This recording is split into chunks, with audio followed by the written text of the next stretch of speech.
ജയസൂര്യ വിദേശത്ത് നിന്ന് തിരിച്ചെത്തിയിരിക്കുകയാണ്. അദ്ദേഹം വിമാനത്താവളത്തിലേക്ക് ഇറങ്ങുകയാണ്. കഴിഞ്ഞ ഒരു മാസത്തോളമായി അദ്ദേഹം അമേരിക്കയിലായിരുന്നു.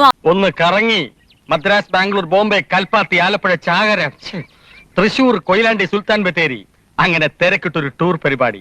എന്ന് വെച്ചിട്ടുണ്ടെങ്കിൽ ഇപ്പോൾ കേസ് രണ്ടും കോടതിയിൽ ഇരിക്കുന്നതുകൊണ്ട് എനിക്ക് കൂടുതൽ കാര്യങ്ങൾ ഡിസ്ക്ലോസ് ചെയ്യാൻ പറ്റില്ല. കാര്യങ്ങളൊക്കെ കൈവിട്ട് പോവാന്ന്. നീ ഒന്ന് സമാധാനമായിട്ടിരിക്കേ, ഞാനൊരു ഐഡിയ അപ്പോൾ ലോയർ ഒരു എക്സാക്ട് ഒരു ഡേറ്റ് പറയും. ആ ഡേറ്റിന് നമുക്ക് എന്തായാലും കാണും. നമ്മൾ എന്തായാലും കാണും.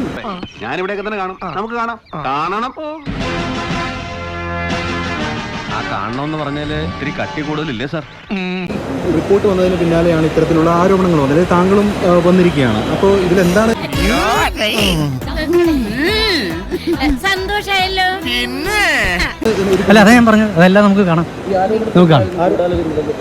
നമുക്ക് അതെല്ലാം നിങ്ങൾക്ക് അതെല്ലാം വഴിയെ മനസ്സിലാവുമല്ലോ. ഇങ്ങനെ കുണു ചോദ്യം ചോദിക്കൽ പോണ്, പക്ഷേ ഉത്തരം പറയാൻ ബുദ്ധിമുട്ട്. കേട്ടല്ല, വ്യാജ പരാതിയാണെന്നൊക്കെയുള്ള കാര്യങ്ങളാണ് താങ്കൾ പറഞ്ഞിരുന്നത്. അതൊക്കെ എന്താണ്? അത് നിങ്ങൾക്ക് വഴിയെ മനസ്സിലാവും. ഓക്കെ, ഇതുവല്ല നടക്കോ? അതല്ലേ നടക്കണത്.